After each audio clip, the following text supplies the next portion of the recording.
Hello, hello, hello. Roosters, hens, cocks, and friends. Back yet again for another episode of the Hen House segment, Anointed Thoughts. How y'all doing? I was in the shower, got out, and proceeded to wash my face and do some, and proceed to prepare for bed.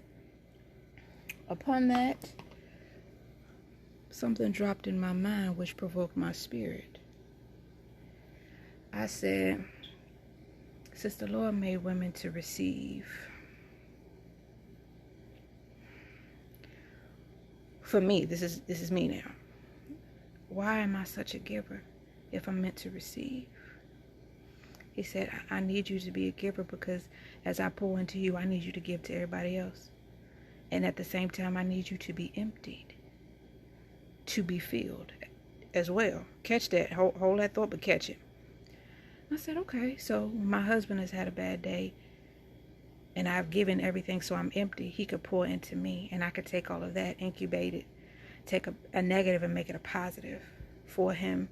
And so when he's feeling down, I can listen to him to comprehend before I respond. Take that negative situation that he was in and pour back into him. Still giving, still being emptied, so to speak. I said, okay. And even in another sense in that, it's like you give out so you can be empty for me, Lord God, as well. So I can fill you up. So whoever you meet, you can continue to give. Give over here, pour into them, pour into that, pour into this. I said, okay. He was like, but mainly when you're married, your husband could pour into you a word, and then maybe a few months later, he may need the same word that he gave you back. But you can give it back to him 10 times better than when he gave it back to you. Especially if y'all are keeping God first and y'all are actually communicating in y'all marriage. And y'all have the hard conversations as well as the easy conversations. The difficult conversations, the uncomfortable conversations. Just like I heard a few motivational speakers and pastors as well say, what you give a woman, she will incubate and multiply. So again, you could tell a lot about a man by how his woman is. And I said, ooh. I said, does that count for children as well? Because I'm spoiled. I know that there's going to be a particular type of man that only God could cultivate.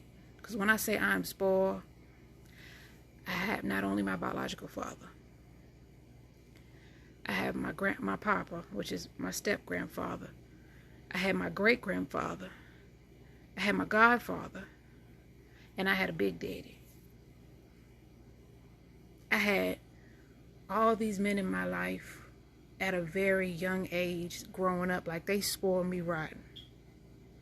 When I say rotten, I mean rotten.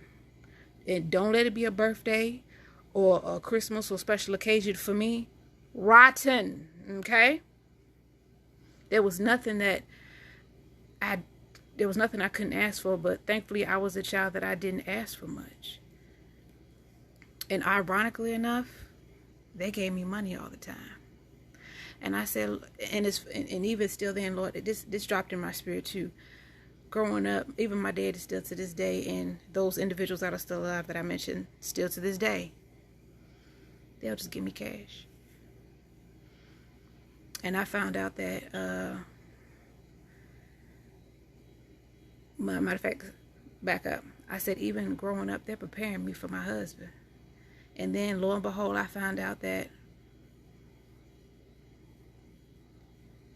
my husband may not like to give gifts. He may just want to give me cash. And I'm happy with that. Give me cash, Zelle me, just transfer. I'm fine. So I can walk and be like, baby, you got me the following. Oh, okay.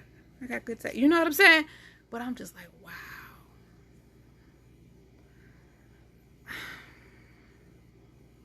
Like all of this from in the shower, washing my face, and to get to y'all, like that's crazy. So I had all these men pouring into me. I incubated it. And now I'm ready to give the love that was shown and given to me, how a man's supposed to treat me and how I'm supposed to treat him. Good, bad, negative, and everything in between. But it's that which I pick and choose to give to him.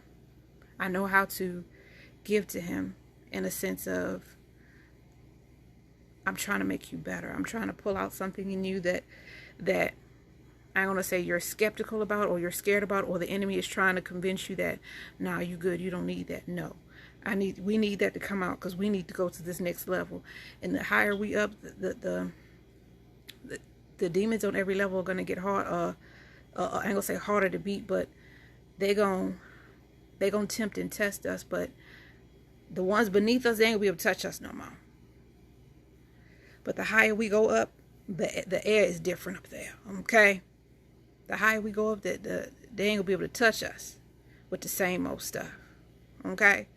So that was my anointed thought for tonight. What? Even though I felt like I was rambling, but that's neither here nor there.